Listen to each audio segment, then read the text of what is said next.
everyone, and welcome to the Sandbox. Black Widow is less than 3 months away, which means that we are that close to Phase 4 of the MCU. That is, unless Falcon and the Winter Soldier does not get delayed, as some rumors are claiming. However, there is still a chance that it will come out before Black Widow's release. Anywho, I've been thinking a lot about Phase 4 and where Marvel can take things after the Infinity Saga, which has gotten me very excited for the 14 upcoming projects in Phase 4. So today, I'm going to rank them based on how excited I am for each one. I'll try to keep my thoughts brief, and in case you don't remember every film and Disney Plus exclusive series, I'll have a list of them in the description below. Starting at the bottom at number 14 is the Loki series. Now, with showrunner Michael Waldron, who has previously worked on shows like Community and Rick and Morty, I'm definitely excited for this series. However, after Endgame, I have no idea what this show, Loki, could entail. I've heard a bunch of rumors that we will get to see different versions of Loki, from a female version to a super old version. Casting news has somewhat confirmed this, with Sophia DiMartino supposedly playing female Loki. And we also know that Loki will be going all over the cosmos, altering events and timelines throughout history after stealing the Tesseract in Endgame and going God knows where. It is possible that the series is setting up Kang the Conqueror, who is a great villain in the comics, and I'm definitely excited to see how they do that, if that is the route that they're going. We have seen from teasers and leaks that Loki is kind of being interrogated or captured by the Time Variance Authority, so we do know that he's messing up with timelines in some way or another. However, I have this one at the bottom because this one could very easily cheapen Infinity War and one of its biggest moments with Loki's death if done poorly. So they have to tread very carefully and make sure that whatever version of Loki we're getting, if we are going to get him in the future, that they pay attention to his character and treat it with care. I'm definitely excited for the show, but I could see this being the biggest blunder of the 14 on this list.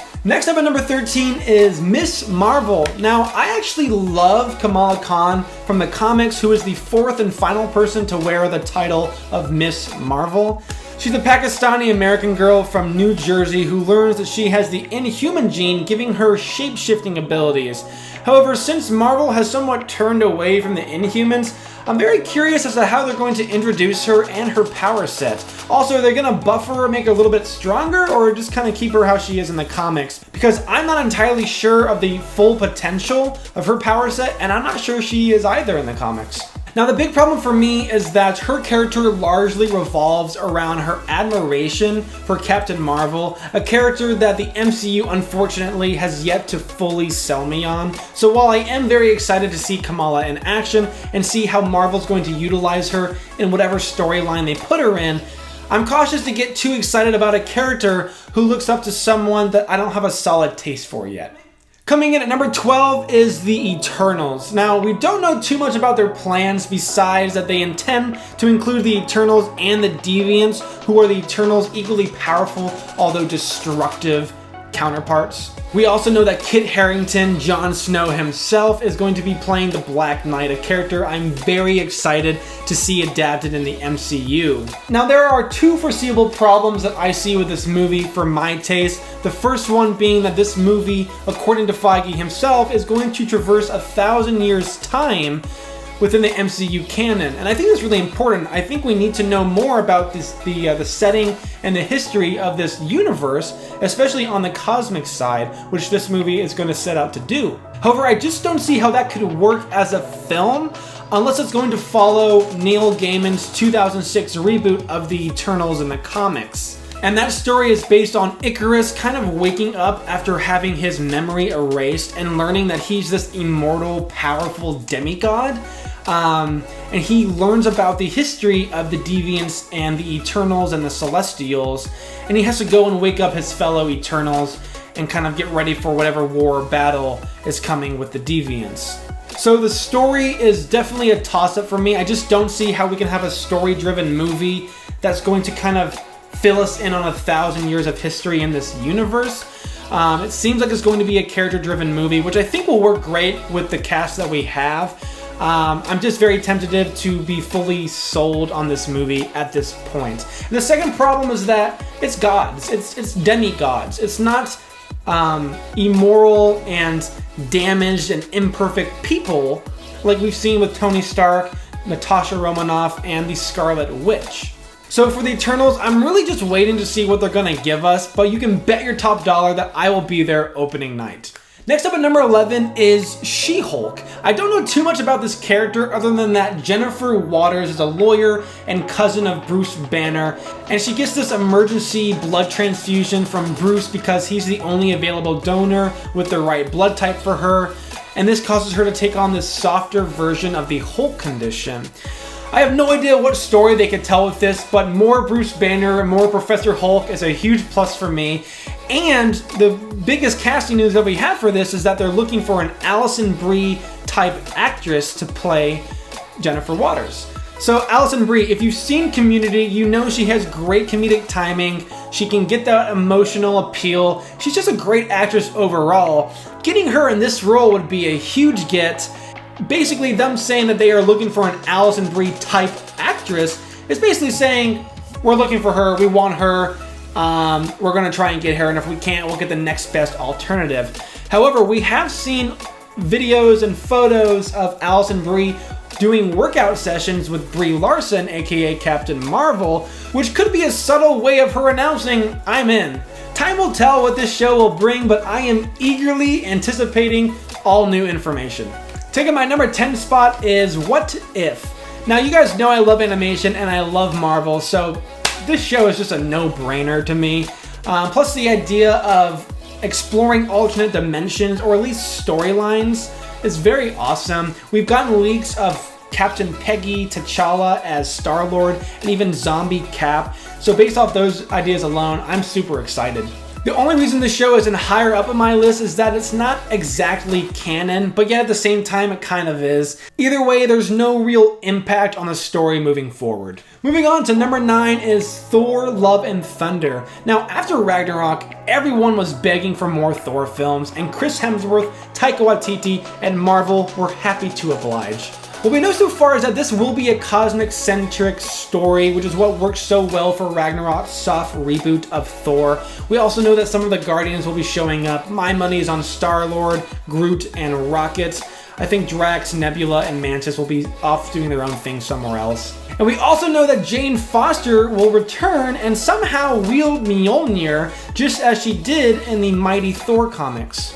We've also had Beta Ray Bill's appearance teased in Ragnarok and Endgame, so there's a good likelihood that he'll show up in this film. And Christian Bale has signed on as the main villain, which I believe could be Gore the God Butcher. Kinda Culty has some great videos explaining why he thinks it might be Gore. I'd highly recommend checking those out. Now, the main reason this film isn't my number 1 most anticipated like I thought it would be when it was first announced is because the idea of Jane Foster becoming this female Thor, it feels really random and forced and not earned like Captain wielding Mjolnir in Endgame did. I'm also just not a fan of when they make everybody a superhero. Shows on the CW like The Flash, Arrow, and Legends of Tomorrow, where they feel like everybody needs to be a hero. It just feels silly and ludicrous, and like Marvel is above that. Also, Taika Waititi has mentioned that he wants to lean more into the romance genre for this film, so I just don't know how I feel about it yet. It's gonna need to be written very carefully to balance Gore the God Butcher and the romance genre. Next up at number 8 is WandaVision. I am very much looking forward to this one, but again, similar to Loki, they need to tread very carefully in how they resurrect Vision and set up the ramifications for this series as well as Phase 4 moving forward. They need to find a way to do it without cheapening Infinity War and Vision's sacrifice at the end. However, if this show does indeed delve into the witchcraft side of Marvel and get really weird and help set up Phase 4 and 5, this could be one of the best projects we get in all of Phase 4. So far, the sneak peeks haven't told us too much other than the fact that Wanda is going to be having this mental and magical breakdown, and that we might see her having her twins that she did in the comics. Either way, this is all exciting stuff, and I can't wait to see how this relates to Doctor Strange 2. Moving on to number 7 is Black Widow. I have been loving the trailer so far, and I just cannot wait to see this cast in action. David Harbour, ScarJo, Florence Pugh, who has been rising in the ranks thanks to Midsommar and Little Women, and I have no doubt she'll make a great Yelena. They're just all so great, and I'm so excited to see what they are going to bring to the table. I've also been eagerly waiting for the MCU to bring in Taskmaster, and I think Black Widow is a perfect film to use him for. Now, a lot of people have been griping about this film for having poor timing, but number one, let's just give Marvel a break. They've been killing it. We've gotten 23 films in this Marvel Cinematic Universe. They're doing an awesome job, and whenever I hear people complaining about a movie not coming or coming later than sooner, it just comes off as whiny garbage to me. Relax. Now, I can see their points. However, number two, Marvel now has a chance to do something that they've never done so before, giving us after-the-fact ramifications for a character's death. They can add new problems and surprises that relate to the death of a character afterwards. I mean, we haven't gotten a lot of hero deaths in the MCU before Endgame, and now the Black Widow movie will be the first to maybe enlighten us on why her death was even more significant than we once thought, or even more problematic after the fact. So I, for one, am very excited to see how they deal with it. Now, it could just be oh, here's Yelena and Natasha reconciling. Oh, by the way, we're setting up Yelena to be the next Black Widow for the MCU. And if they do that, I definitely will be a little disappointed, but I'm holding out hope that they will excite us and bring us something new and original. Next up at number 6 is Shang-Chi. Now, we don't know too much about this one other than the fact that Feige has confirmed that there is a real Mandarin.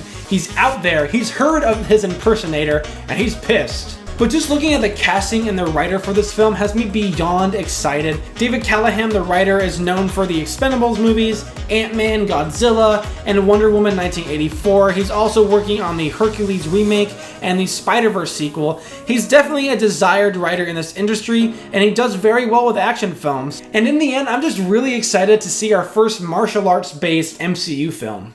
But coming in at number 5 is the Hawkeye series. I've been a huge fan of Jeremy Renner and his portrayal of Hawkeye. The poor dude has been trying to retire since Phase 2, but every time there's a new problem, it seems like they can't solve it without his involvement. I'm beyond hyped to see more of Ronan and his backstory during that 5-year blip, as they call it. But what sold me on this series is that they're finally bringing in Kate Bishop for Hawkeye to train as his replacement, and she's even better than him in the comics. They're looking to cast Haley Steinfeld, which is a perfect casting in my opinion. I loved her in Bumblebee and the Pitch Perfect movies. I think she'll do an amazing job. I see little to no risk with this one. Hopefully it'll be its own standalone adventure that doesn't tie too much into the overarching story. And we just get to see the chemistry between these two characters. I can definitely see it getting emotional too and being a perfect send-off for Jeremy Renner. Next up at number 4 is Moon Knight. When they announced this show at D23 for Phase 4, everyone who knew Moon Knight, even vaguely, lost their minds in excitement. This is basically MCU's version of Batman, but with a supernatural magic twist. If done well, meaning we get raw, gory, spooky action and intense stakes and drama, this will hands down be the best series we get from Marvel. And thus, it would easily take my number 1 or 2 spot. However, it's coming on Disney+, which is a huge red flag for it reaching its full potential. I don't think it needs to be a rated R series. In fact, there are others who are probably more deserving. But if this show gets too Disney-fied, it might not do as well as I know that it could, which is why I'm putting it here at my number 4.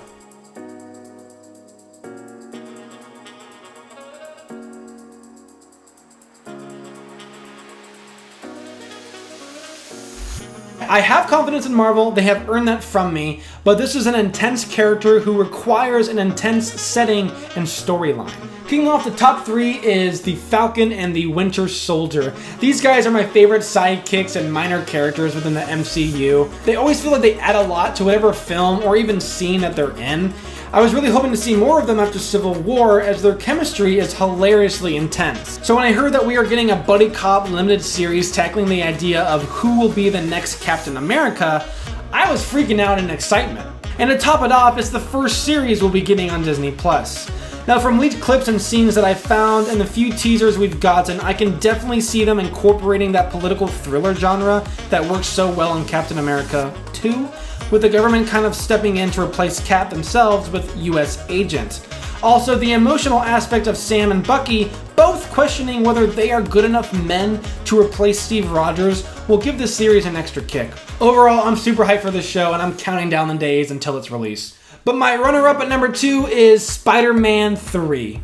You guys know I love Far From Home and everything it did. It was a perfect mix of comedy and action to help step up the MCU Spidey character after the events of Endgame, and it left off on some pretty huge cliffhangers, the main one being that Mysterio, who is supposedly dead, releasing the true identity of Spider-Man. I can definitely see a film following a Spidey on the run with Kraven the Hunter tracking him down, working well for this film, but I can also see a version of the film where Peter has to come to terms with it and deal with the consequences, and maybe having Norman Osborn being introduced, that is if Sony wants to play the long haul with Marvel. There is still so much we don't know about this film, but that will not stop us from speculating its subtitle. And my number 1 most anticipated Phase 4 project is Doctor Strange into the Multiverse of Madness.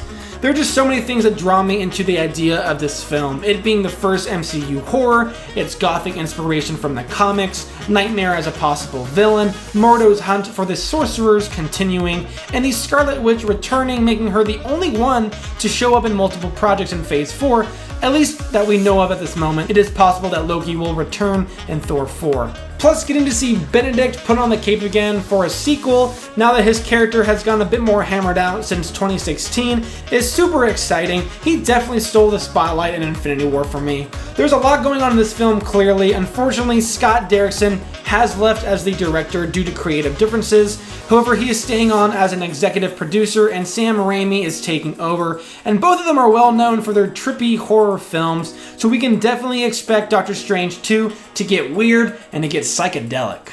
Well, that's my ranking of excitement for Phase 4. Let me know which ones you guys are looking forward to in the comments below. I'd love to start a conversation there. If you want to know my thoughts and personal theories on where they might take Phase 4, stick around. If not, this is the end of the video for you. Bye-bye. So Phase 4 is very unique at first glance, with seemingly no thread to tie every movie into an overarching story. We have a lot of one-off adventures like Loki and Hawkeye, cosmic ones like Thor 4 and The Eternals, and then we have grounded action spectacles like Black Widow, Shang-Chi, and Falcon and the Winter Soldier. Phase 4 seems random, but what if by moving away from a single saga like the Infinity Saga, Marvel is heading into unknown territory by doing a bunch of mini-sagas all at once? Kinda Culty breaks down his theory in a bunch of videos, and I highly recommend watching them. But I'm going to share my personal theory as to how this could look, focusing on WandaVision and Doctor Strange 2. So Kinda Culty expects Marvel to break down their story and divide it into 4 mini-sagas, those being the grounded and political, the cosmic, the multiverse or quantum realm, and then the supernatural. Now, at first glance, this makes a lot of sense because most films or series can easily fit into 1 or 2 of these. However, WandaVision and Doctor Strange 2 could probably fit into all 4 of them, especially Doctor Strange. So my personal theory is Wanda in WandaVision is going to somehow bring Vision back, but this starts to cause issues within her universe, and the series will end with her causing a rift within the multiverse. Naturally, this being Doctor Strange's department, Wanda will seek his help to patch this hole, as stuff is starting to leak in. This could be Marvel's way of adding mutations, leading to X-Men and possibly Ms. Marvel. This could also be how werewolves and vampires and other supernatural monsters are able to enter the MCU's main universe and start running amok. And because Doctor Strange is all about protecting our reality, he'll set out to fix it. What is your job exactly besides making balloon animals? Protecting your reality, douchebag.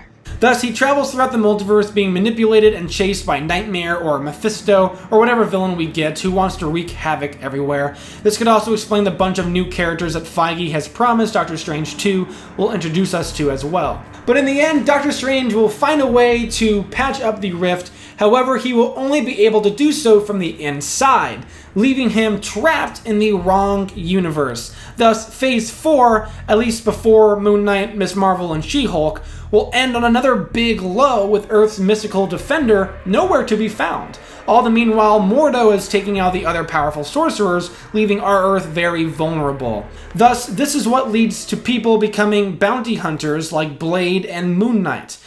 I think this could work very well at setting up all the things we know that they want to do. Obviously, there are a ton of details that I don't know that would need to be taken care of, but it could work. Again, this is just a little theory of mine based on what Marvel has given us so far. It's always fun to speculate, so share whatever theories or ideas you have for Marvel in the comments below.